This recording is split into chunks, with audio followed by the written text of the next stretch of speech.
this is a very interesting session for me because there was a time as a leader where empathy was a word that was thrown around a lot, but wasn't easy to understand what it really meant to be an empathetic leader. And I want to say every one of us has been at that point in our career where we have reflected and asked ourselves if we can be more empathetic in our leadership styles. So really looking forward to learning a little bit more about that today from Eric and Ashley. Eric and Ashley, do we have you? Yes, we do. Thank Naz. Really appreciate the introduction. Hello, my name is Eric Rodwell, Director of Sales Engineering at SalesLoft. I'm really excited to be presenting today's session with Ashley on a subject that we're both very passionate about. And what I want people to get out of today's session is to understand why empathy is so important. It's key to overall mental and team health. I believe it allows you to connect with your team on a personal level, getting the most out of your team and helping all of us get through this new normal. And hi, everyone. I'm Ashley Gunderson. I'm Group Manager of Solutions Engineering at Blend. And just like Eric, I'm passionate about this topic because as leaders, we set the foundation for our team's growth and success. I fundamentally believe we do that by showing up to our work fully ourselves and then creating a climate for our teams where they can show up to their work fully themselves. Empathy, building an inclusive culture, and building psychological safety is so critical for that, especially as SEs. So with that, what we're going to cover today is we're going to jump into empathy itself, why it's important, and how it fits into this conversation. We'll talk a bit about practicing empathy through a few different constructs. And then something that Eric and I talked a lot about is that accountability does not have to exist separately from empathy. The two are not mutually exclusive, and you can hold high standards while being an empathetic leader. So we'll talk about that. And then we're going to wrap up with some key takeaways, next actions, and resources that you can all reference coming out of today. Now, it would not be a session today about vulnerability, empathy, and psychological safety if we didn't loop in the queen herself, Brené Brown. We desperately need more leaders who are committed to courageous, wholehearted leadership and who are self-aware enough to lead from their hearts rather than unevolved leaders who lead from hurt and fear. For me, when I stepped into a leadership position, I asked myself a lot of questions about the leader I wanted to be. I thought a lot about the environments in which I was most productive, and everything pointed to a genuine, empathetic style. You all will bring your own unique you-ness to your leadership style, and I'd argue that we should all consciously include empathy in that style. Here we go with that word again. What is it, and how does it fit in here? So Eric, I'd love for you to step in and walk us through that exactly. Thank you, Ashley. So what is empathy? Well, the dictionary definition is the ability to understand another person's thoughts and feelings in a situation from their point of view rather than your own. Now, I think any discussion around empathy also has to involve sympathy because a lot of times these two get mixed up. And the best way to understand the two of these is to use a simple analogy. So somebody on my team today is having a challenge with another team member. And so if I'm showing sympathy towards that individual, basically I see them in this hole, they're trying to deal with this particular issue with another teammate. And I'm standing outside of that hole, looking down at them, asking them, hey, how you doing? What's going on? Versus empathy is actually climbing down that hole with them, standing shoulder to shoulder, understanding what they're going through and ultimately helping them get out of that hole. So there's three types of empathy that we want to talk about.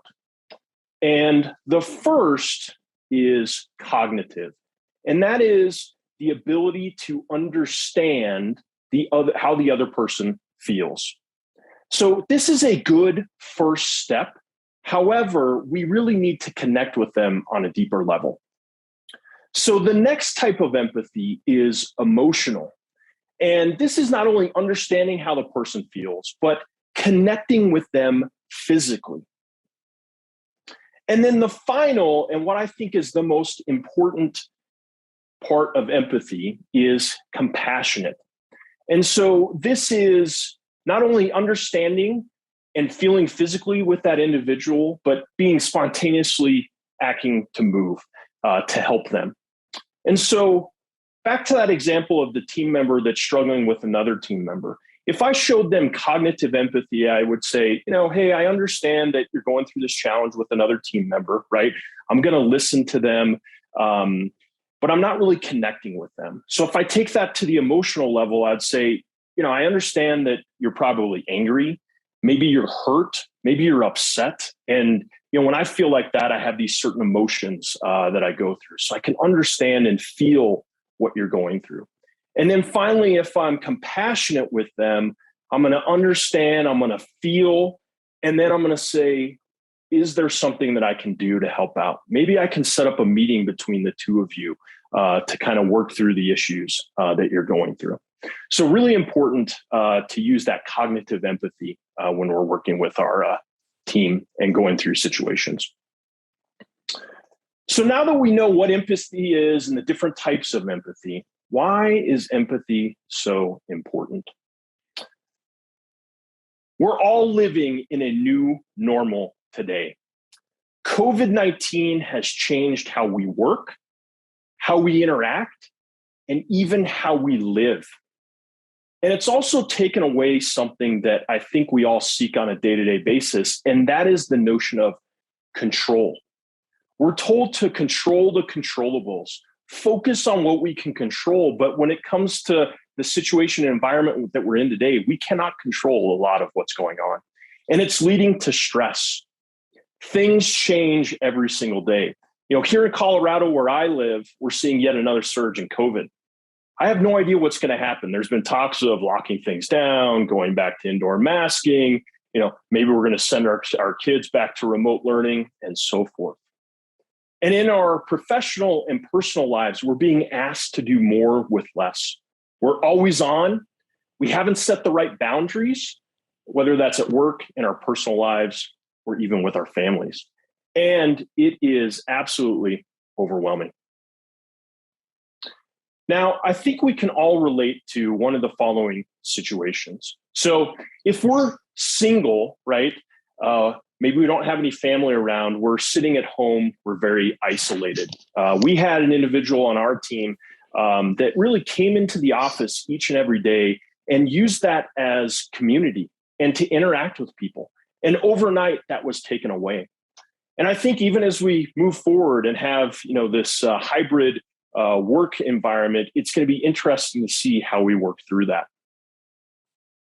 Now, if we're married or living with our significant other, we used to have where we were going on each other's days. Maybe we'd both go to the office. Maybe one of us worked remote and the other person went to the office. But regardless, we kind of went our separate ways and then came back at the end of each day, share how things were going. Today we're literally living on top of each other in a confined space. And those little things that are really making us annoyed with each other, it's tough. And for those of us that have children, we're having to juggle these multiple priorities. Right when COVID hit, obviously, overnight, our kids were removed from school and put into a remote learning environment. And we had to juggle, how do we go through that? We had somebody on our team that had 2 children under the age of 4 and overnight lost their childcare and had to figure out, how do I take care of 2 kids that cannot take care of themselves and juggle a very demanding job? It's tough. And then finally, vacation. Like, who has taken like a real vacation? Now, Ashley, I know you just recently took a vacation. That's awesome. My family, we're looking to take a real vacation here in a couple of weeks, but it's changed how we unplug and how we get away. Again, we're in this always on environment, and it has been really, really challenging to get through all of it. And the data is overwhelming. So Qualtrics did a study. They found that over 42% of people have found or had a decrease in mental health. No surprise there. Specifically, 67% of people are experiencing an increase in stress. boy, would I like to find those 33% that are stress-free and living right now. Over half of us have increased anxiety. We're emotionally exhausted. We're sad. We're irritable. We're having trouble concentrating. It's taking longer to finish tasks. And we're even having trouble thinking and juggling all these different responsibilities. We are on mental overload. We're burned out. We're stressed out. Again, people are asking so much of us. Things around us are constantly changing.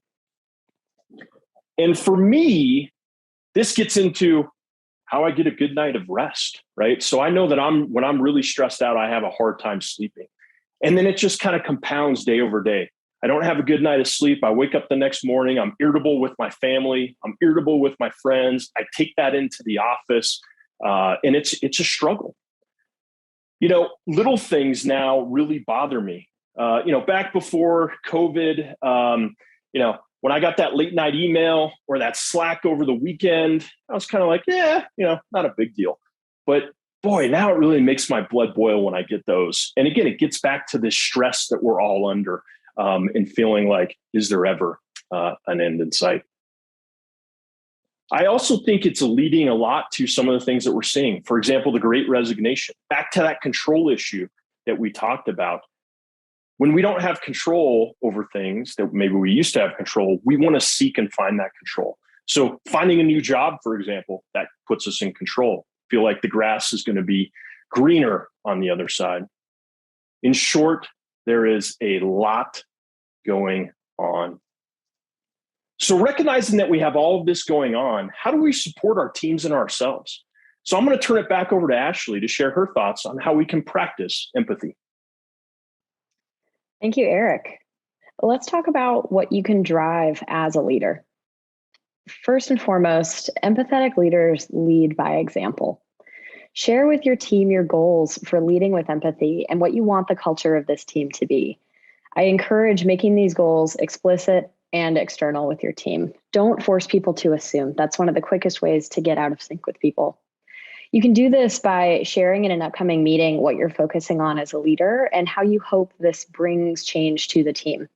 A coach that I worked with called this narrating the change. And for me, I found this to be an incredibly helpful vehicle for sharing changes in my behavior or leadership style that may catch my team by surprise. And it's made me feel more genuine when something seemingly came out of the blue, but in reality, it's really important for me. Additionally, when you're leading or when you're dealing with hard conversations, you'd be really surprised how quickly you can disarm a situation by taking an explicitly empathetic approach. You can use phrases, whether it's with your team members, with other managers of other teams, or just in general feedback conversations. Use these phrases like, talk me through what you're experiencing here. I had something recently with an employee of mine who was really frustrated with something that had happened with another internal team. And just asking that question forced them to slow down. It demonstrated I wanted to hear where they were coming from, and it really had them think through what they experienced. Next, I would say that empathy, vulnerability, and psychological safety all go hand in hand. The definition of psychological safety, for those who are unfamiliar, is being able to show and employ one's full self without fear of negative consequences of self-image, status, or career. As SEs, we need the ability to be dynamic, to flex with the situation, to suggest new ideas. If we just take Ashint's situation, the presentation from just before this, and think about everything he talked about that we as SEs are managing, there is a ton going on that is at the nature and the heart of this position. We have to have a safe and inclusive team culture that we can come to learn, grow, and yes, to fail in. And I'd say psychological safety is so core to that, and having a supportive culture. As a manager, you have the power to create an environment where it's safe to take these risks, to fail, to learn from that failure, to provide feedback, to engage in healthy debate. Intentionally drive this culture and grow your team. We won't spend time on it now, but it is in our resources section. If you haven't read about the insights Google found from their looks to create the highest performing and even the perfect teams, what they did find is that psychological safety is at the crux of that. Next, this goes back to expressly leading with empathy. Ask yourself first, if you were in this person's position, what would I be thinking? What would you be thinking? That can really help you ground yourself to understand where they may be coming from. You can follow it up with additional statements as well to guide yourself to really put yourself in a position where you're ready to listen and to really share in that experience with that person to get to the heart of it. And then finally, we'd be remiss if we didn't share this here. Take care of yourself and your own well-being. Does your company provide support for mental health? Look into things like Headspace memberships, therapy resources, workshops around emotional intelligence, even gym memberships. If physical activity is really what gets you in the zone to be able to support your team, make sure you're showing up in a place where you're ready to support them, so that way you can then be there when they need you. Now, jumping to this next piece, I wanted to talk a little bit more from the practice level of what you can do to really lead with empathy. We can recognize the signs of stress and burnout with our team, address them directly, and help support our team as they work through those solutions. And the first tip that I'd share here is to be curious rather than judgmental. Approach problems with your team as a collaborator and assume positive intent in all situations. Once you ask a question and are trying to get to the bottom of what's going on, shut up, listen, and go from there. By taking the presence of mind and really taking the opportunity to truly listen to your team, you might pick up on really powerful breadcrumbs and clues that give you a sense of what your team member needs. You can then lean into that and act accordingly rather than jumping straight to business. One tip to help you do that, to get you ready to listen going into a one-on-one or a conversation with somebody, is immediately before you join that meeting or immediately as that conversation's starting, ask yourself, what is the most useful thing I can do right now, given the person and the context? You each know your teams. You know the different ways they respond to different motivators and different feedback. You understand their differences in style. Use that context to drive how you show up to that meeting, and then just listen. Next, remember that we're all human. Paul Santagato, who's head of industry at Google, takes his teams through an exercise he calls Just Like Me. They've got a number of statements they walk through, and I'm not going to read all of them, but they include things like, this person has beliefs, perspectives, and opinions just like me. This person has hopes, anxieties, and vulnerabilities just like me. For me, interacting with everybody for the last year and a half, just like this over my computer screen, has made it really easy for me to forget that I'm working with humans, with people. Sometimes it's really easy to remember or to think of people as just resources, but reminding ourselves of that humanity can be key. And I'll share a personal story here that really straddles this point as well as the next point about being honest. One of my employees was really struggling with the lack of personal connection to coworkers when we transitioned to remote work. It had started to negatively impact his work, and I feared it was going to worsen to the point where I wasn't going to be able to keep him on the team anymore. Some of the best advice I've ever received from an HR business partner I worked with was to be honest. Now, this may sound so obvious, but we oftentimes, especially as leaders, spend so much time and energy trying to craft the most perfect statement or sentence that we can come across far less than genuine when we're delivering hard feedback, which only makes things worse. Once you understand where your team member is coming from, be honest with them about your own current concerns and the impact of their work, and use that to drive the conversation forward. With my employee, we had a series of conversations where I was honest with him about my concern for him and the impact to his work product that I had observed. Before we started strategizing how to improve that work product, I listened to him as he shared what he was struggling with. And he took the leap with me as well. He was vulnerable, and he shared that he was really struggling with that lack of personal connection, and it had really set him off in a way he didn't anticipate. When I shared that this was impacting his career and ultimately how he was growing here at Blend, he really listened, and we created that bond and that trust in that situation together. We ended up working through it. It took months. It wasn't an easy process. But I would say not only did we move through that, but it taught me two things. One, it showed me the depth of relationship you can build with someone when you show them that you're willing to show up and be on their team and support them through really tough times. Two, it taught me that jumping into that really scary, complex situation could have a positive benefit. And it really helped me understand some of the uncomfortable situations that you do see as a leader. And it made me a bit more resilient for the next, though I would say I still don't like them. And then the final point here with your team is to advocate for them. For things within your control, as a leader, act on them. You will build your team's trust when you show that you're willing to go to bat for them. Now, we've talked about how to support as a leader, but this doesn't mean that you can't be an empathetic IC as well. For this next slide, we're going to jump into different options here, and I'm just going to pull them all up on the screen and we can look at them together. Different options around getting to know people, being curious, volunteering. When you see things that should be different, stand up for others and advocate for them. Seek out new experiences and acknowledge your biases. This last one, especially during hiring, and I think that's a totally separate topic, but recognizing how you're coming into these situations so you can then work with it rather than try to avoid it, which always ends up just steering us straight towards that pothole that is. And then finally, we wanted to talk about how to lead as an empathetic leader with your team as well. And as we prepared for this, Eric shared with me a really cool practice that he and his team have prepared. So I'm going to have Eric walk us through that. Eric, can you jump in to talk us through this next one? Yeah, thank you, Ashley. So one of the things that we do here at Sales Loft, and I cannot take credit for this was already here.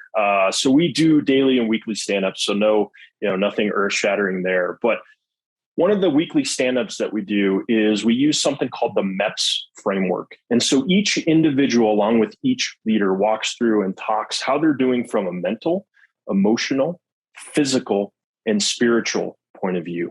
And it really allows us as individuals and as a team to build vulnerability, build trust, and understand that we're all in this together. We're all going through a lot of the same issues. And it's just great to hear from others and ultimately provide some great information on how we can continue to support each other. So we've learned some great ways to practice empathy as a leader, as an individual contributor, and as a team. Now, something that comes up all the time around empathy is accountability. And I want to share a quick video.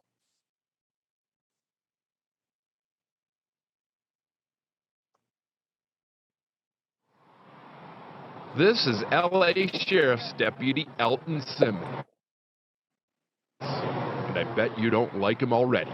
Seeing him there, hiding in the shadows. Why can't he go catch some real criminals, you may be thinking? Or no wonder he has a record number of complaints. Who wouldn't complain about a guy whose sole purpose in life is to ruin your day?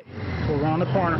By the very nature of the business, all LA County traffic cops can expect to get at least a few complaints every year. A lot of them are petty, people just mad because they got a ticket. But regardless, they all get documented and placed in the officer's personnel file.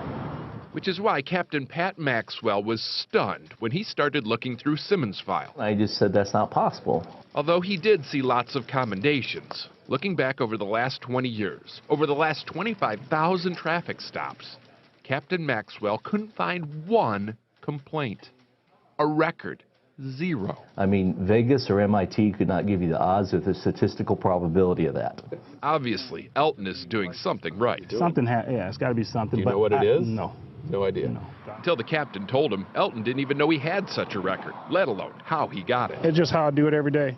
So we trailed him for a day to see if we could figure out how he does it. Yeah, what's going on? How you doing today, man? First thing I noticed was that he has this pitch-perfect mix of authority I need you to take care of that. and diplomacy, I don't want to keep pulling you over, though. with none of the attitude that sometimes comes with a cop. That's okay. That's okay. Just be careful, all right? I'm here with you. I'm not up here.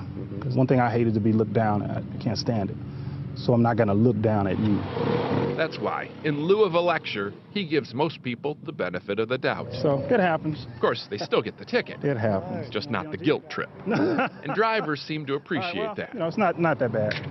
So much so that by the end, some are downright smitten.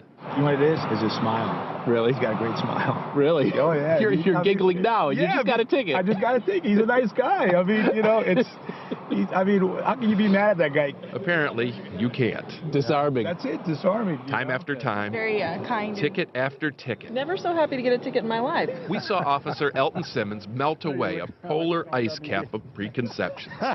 And his boss says there's a lesson in there for hard-nosed traffic cops everywhere. Their excuse is, well, I give tickets all day long. I'm going to get complaints. Well, that's not true. There's a way. There is a way to do it. And Elton Simmons is the way. Certainly, no complaints here. Steve Hartman, on the road in Los Angeles. So I just absolutely love that This is video. And what are some of the things that you noticed with that? So one, Elton Simmons pulled people over with a smile. He used empathy, understood them, got to their level, as he said. But what did you also notice? Every single time, people still got a ticket. He held them accountable. And so a lot of empathy, people say, wow, it's really touchy emotions. And what are you going to do? Coddle your team? But I'm here to tell you that you can still hold people accountable. You can have extremely tough conversations. And right after COVID hit, our company that I was previously at went through an acquisition. So talk about change. And as part of that, we knew there was going to be a reduction in force. And we didn't know what was going to happen to our team, even my own role. And I shared that with the team. I was extremely open and honest and vulnerable. And unfortunately, we had to let some people go and had some very tough conversations. But how we delivered that with empathy, treating those individuals respect, really did make all the difference. Now, we've covered a lot in a short amount of time, including what is empathy and why it's important, how to practice empathy, and holding people accountable. Now, I'm going to turn it back over to Ashley to have her share some key takeaways and actions that we can implement after today's call.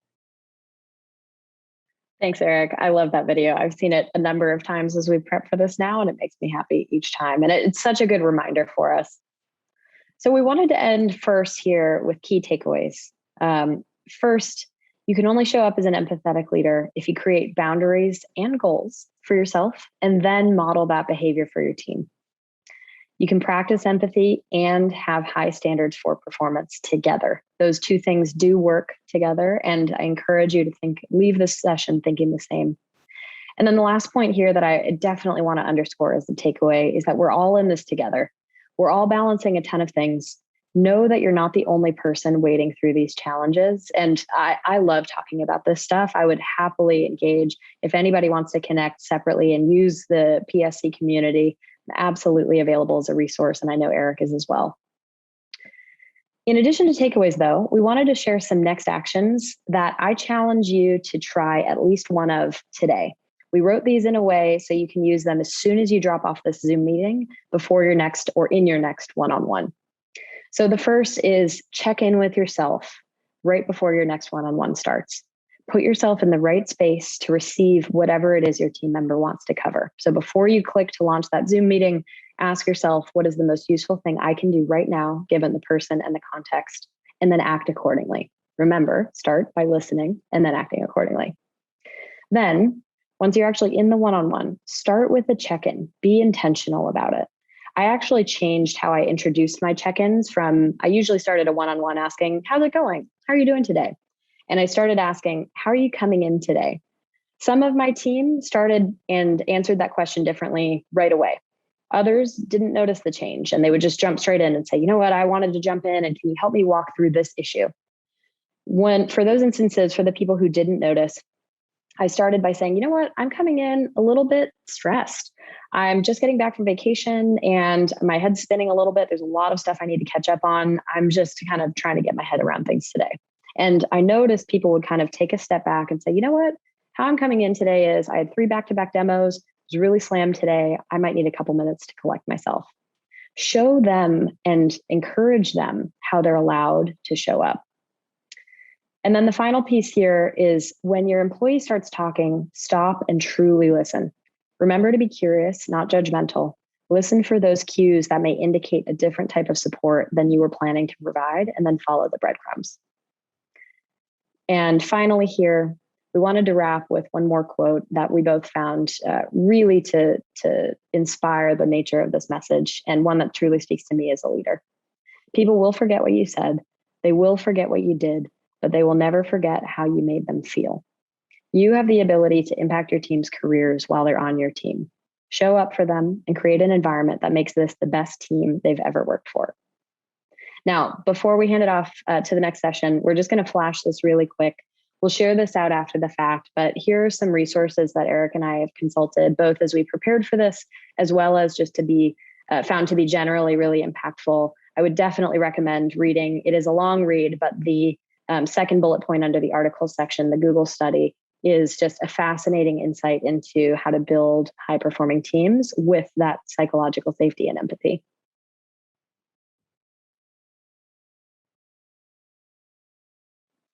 And that's it. Wow, Ashley. Wow, Eric. Thank you so much for the session. I was making notes and I took away a lot. I really liked how you ended, Ashley, with the how are you coming in today? I think that's a great way to ask the team how they're feeling about their day and not just jump into the issues. So love that. Taking care of yourself. Each of us have two roles. I say one is at home and one is at work, and you got to show up for both. And at work, you can find someone to sub for it unless you're in a 2-person startup. But at home, you're it. There's no one that can sub for you. So take care of yourself and assume positive intent. I think there was a lot of good nuggets in there. And Courtney Zam, shout out to her for coming in with the Ted Lasso as her role model for empathy. I agree with you. So thanks again, Ashley. Thanks, Eric.